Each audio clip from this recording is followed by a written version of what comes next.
Me to I am too. I walked up to the pond outside my yard and I watched a dragonfly. He was skimming along right there at the water and he caught his wing and he fell in. And my immediate reaction was to pull him out because I seen him in there kicking his legs, thinking he's drowning. But only I was drowning because the dragonfly was drowning. I was drowning, and the illusion of distances and space, even though it looks so far away, it all takes place inside of me. Um, so it's a process of life and death. Did the dragonfly really feel it? No. Did I am feel it? Yes. He fell into the water, and it was good intent that I pulled him out. Uh, but why would you save something that doesn't really exist? Was it just my guilt working on me? That through the living cosmos, it decided that uh, the metaphoric dragonfly, everything's a metaphor, fell into the metaphoric water. And it's the same thing if you see a person walking, uh, they're a part of you, they're walking inside of you. But how do you symbolically react to that? Use your hands outside yourself. So, see someone walking by, you use your hand as a symbolic gesture that I see you, I know you're a part of me. Just the same if you fall in the water and uh, symbolically drown, you'll symbolically have a lot of pain, and your consciousness will take you wherever you are. But on this Meet I Am video, I wanted to talk about the character you play. And since you are the dream of the dreamer, you can look at this actually within the context of everything. You can do anything. Infinity is also one. Just as long as you don't have the guilt, don't have the fear. All who love the Lord, all things work together for good. Something like that. And I can understand that because it's a philosophical place where either you depend on your five senses for your truth, which is how you grow up, and and then you learn to see that some things just don't fit, and you need those things that don't fit. Uh, so you're brought to the truth of the matter.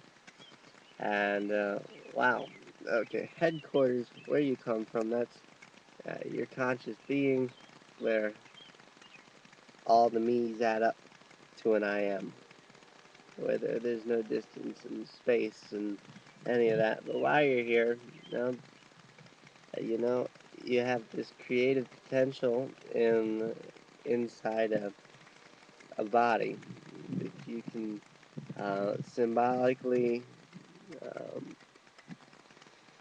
use to bring a notification of who created you, as well as a personal mark, as long as you uh, don't invest in the results of what you're doing. And you can play the game a lot better if you know some basic tricks that everybody uses. Their senses, and um, they all take place inside your head. I'm not sure if we all see the same symbols or even if anybody sees other than me, and I can't think like that because I am the only one conscious. And the world I see I, is just my God, and I am. Me and I am are real, and that's it. And but I'm solving myself through the world. If a person has a symbolic trouble, it's through me to forgive it within myself. So you have this character. You can change your accent. You can, I don't know, if you could be a bad guy, if you want to be a bad guy. Um, I guess you can't even be a good guy once you know there's no good guys or bad guys. There's just um, philosophies and how people derive their their truths, how they assimilate, and what their sources are to get there. And infinity is also one. So this is free will. It's a totally awesome. You guys out there forget, and I say you guys, me's out there, how awesome and wonderful this is. You get school teaches you the opposite of what's true. It tries to get you into cycles, into rhythms, into patterns that you lessen your consciousness a little bit, and you don't think. And of course, you have to pay money to these institutions, and these institutions will teach you how to grade yourself better and worse. They'll teach you pride and shame and fear and anxiety and better, worse, all these linear concepts. Uh, the smart people who know what's going on aren't uh, the school people. Um, they're the ones who put you in the schools. They're the smart people. But I can't hold malice against them because they are a part of myself. So this is my character. I can do whatever I want with him. I see the way he looks on the big screen. He's sort of sexy, kinda, if you want to acknowledge a linear concept. And symbolically, you have to uh, find yourself through parable. Certain things that I'm noticing that I always wondered about uh, wearing clothes. What was the point of matching? Who really cares? There's a lot of people, they're aesthetic people. So now certain things like I thought if I'm dead, I'm dead. So I wouldn't wear a seatbelt. But now I wear a seatbelt as a symbol that I am protected by um, the Christ, the force that um, rules over us, and that connects us all through this same channel of forgiveness, and